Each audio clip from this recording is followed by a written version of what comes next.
Alam mo, kagaya mo, dumaan din ako sa malaking pagsubok. Bakit po, Ate Emma? Ano pong nangyari? Namatayan ako ng anak noon. Nasa langit na siya ngayon. Sorry po, Ate Emma. Hindi ko na po dapat tinanong. Sorry din. Hindi ko dapat sinasabi sa'yo to. Hindi po, okay lang po.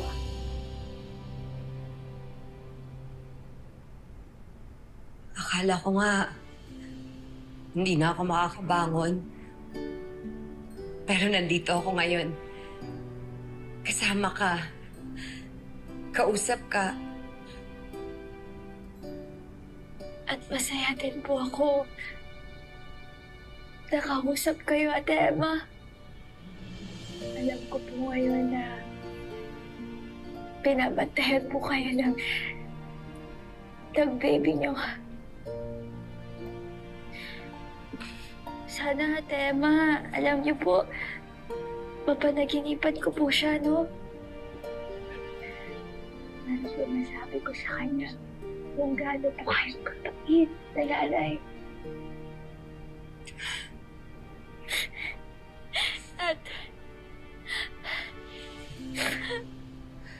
At sana din po, makausap ko siya. Matanong ko po siya kung pwede ko po ba kayong ituring na parang nanay ko. Papayag po ba kayo? Okay. Gusto ko yan. Kaya lang Ano po?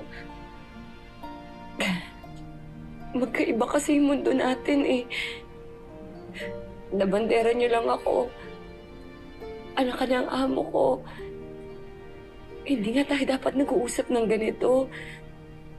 Kapag nalaman to ng mami mo, magagalit yun.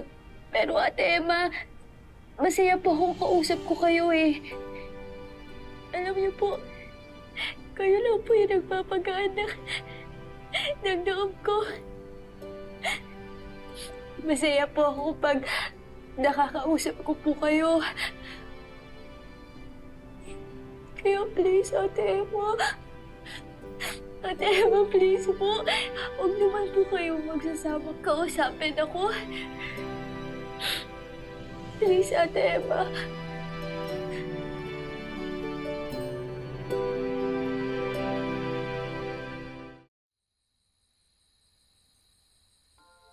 May mag-inang nakatira sa gitna ng gubat. Si Nanay Lily at ang batang si Rosie. Si Rosie ay isang batang matatakutin. Isang araw, naakit si Rosie sa alitaptap. Kaya niya ito sinundan hanggang sa namalayan niya na nasa gitna na pala siya ng makapal na gubat. Nay? Nag-alala si Lily nang hindi pa umuwi si Rosie. Kaya kahit mapanganib, susuungin niya ang gubat, dala ang lampara para hanapin si Rosie. Samantala, takot na takot si Rosie. Akala niya ay hindi na siya makakauwi sa nanay niya. Pero mabubuhayan siya nang makita niya ang ilaw mula sa lampara. Nay! Nay! Rosie!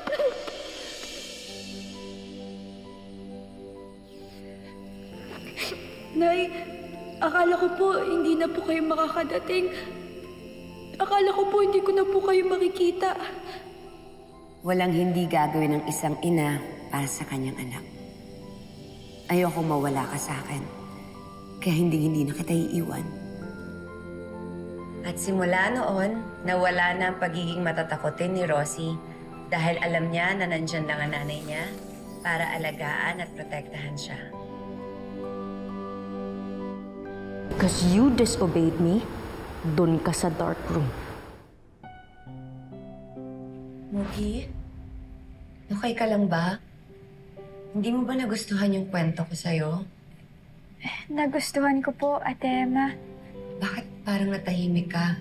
May naalala lang po ako. Tsaka, di lang din po ako makapaniwala na May nagbabasa po sa akin ng storybook ngayon. Parehas din po pala tayo ng libro, no? Ang galing. Binili ko din to para sa anak ko. Sayang po, no? Wala na po siya. Pero, alam niyo po, Ate Emma, ngayon ko lang po na-appreciate na maganda po pala yung librong to. Nung kayo na po yung nagbasa para sa akin. Kasi po, dati po kapag pinabasa ko to nang mag-isa lang ako, lagi po ako natatakot eh. Na-imagine ko po kasi na ako si Rosie. Na paano po kapag naiwan na lang ako sa forest? Katulad po ngayon na hindi naman na po ako makalakad. Ayoko pong mag-isa, Ate Emma. Eh, hindi ka nag-iisa, Mookie. Diba, dumating yung nanay ni Rosie at iniligtas siya? Ganun ka din. Merong mga tao sa paligid mo na nagmamalasakit sa'yo at hindi ka iiwan. Takot po kasi ako sa dilim eh. Ayoko po nun. Kapag pakiramdam mo madilim ang paligid mo, tumingin ka lang sa langit. Makakakita ka kahit isang bituin, kumikinang. Iilaw ka na.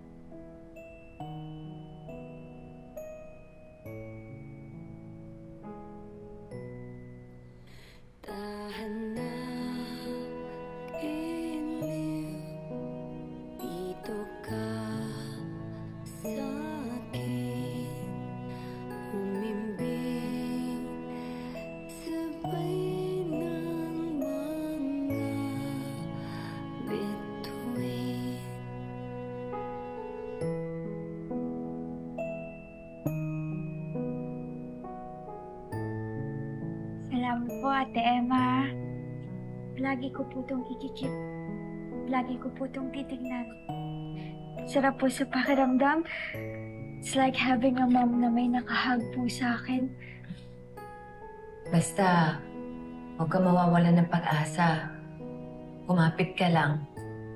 Malay mo, isang araw, makalakad ka na. Paano kung hindi na po talaga ako makalakad? Huwag ka mag-iisip ng ganyan. Hindi yan mangyayari. Paano, Mookie? Mauna na ako, ha? May kailangan pa akong gawin? Sige po, Ate Emma.